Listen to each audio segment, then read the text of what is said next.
Ayan, hello po sa ating lahat, mapagpalang hapon. Marami pong salamat sa mga nag-subscribe sa aking channel.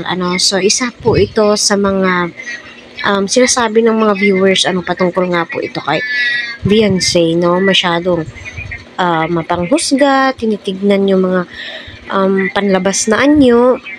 Wag naman po sana natin husgahan si Beyonce base sa kanyang physical na appearance. Kasi ibang-iba po siya.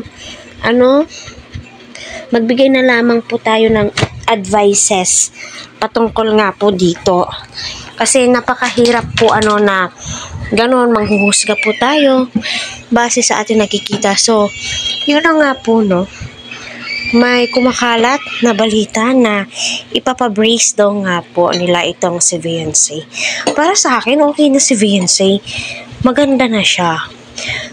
So, kapag nakapag-brace po itong si Beyonce, my God, gaganda po siya lalo.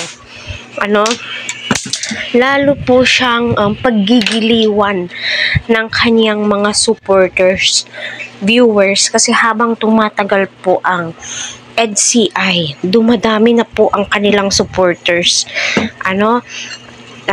Yun na nga, patuloy po nating suportahan si Kalingap Eds, Kalingap Rob, para sa ganun po ay marami pa po silang matulungan na kababayan po natin. At saka sa mga ginagawa po ni Beyonce sa pagtabon po niya ng kanyang bunganga, yun na po siguro yung expression niya po, no?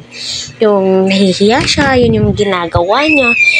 Kahit naman po siguro ako, pero may kanya-kanya po tayo Kaya, wag na lang po natin husgahan.